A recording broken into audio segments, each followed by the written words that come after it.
Guys, si ate mo na ngayon mag-video at ako mag-voice over. Guys, maglilinis ako dito nga. Maglilinis siya sa bakuran namin, guys. Ang kalat-kalat kasi bumaha. And napakakalat, guys. Oh, kita nyo yan. Maglilinis siya dito sa likod ng bakuran namin. I mean, sa likod ng bahay namin.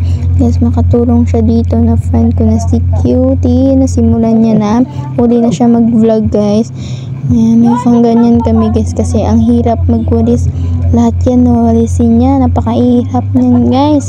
Sila lang dalawa dito, guys, nagtutulungan kasi hindi ko ambot na lang. Hindi ko alam na nag-ininis para sila. Kasi kung gapanino sila, guys, buligan ko gid sila, guys. Hindi kasi sila nagsasabi sa akin. Yan, char.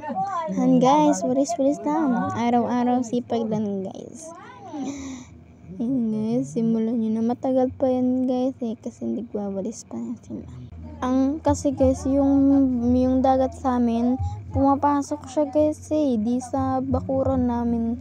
Kaya bumabaha na ganyan, nadadala niya lahat ng sagbot. Guys, nadadala niya lahat ng basura. Kasi guys, napakakalat niyan. Stretch.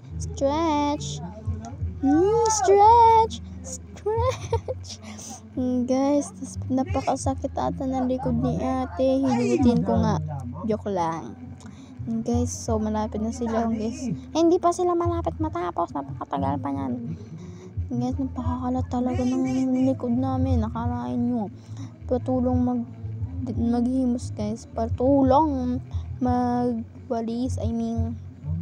Guys, napakalaki kaya ng muscle ni ate, hindi nyo ba alam? Kaya pag nakita nyo siya, huwag nyo kakalabanin. Ayan, guys, medyo malinis na yun dito. Ayan, nandiyan na yan sila, guys. Walis na sila, magwawalis na sila, hindi na yung yung tinidor, yun alam. Basta, yun, ha? Alam nyo na yun. Hanggang dito na lang, guys. Tapos na sila maglinis. Bye-bye!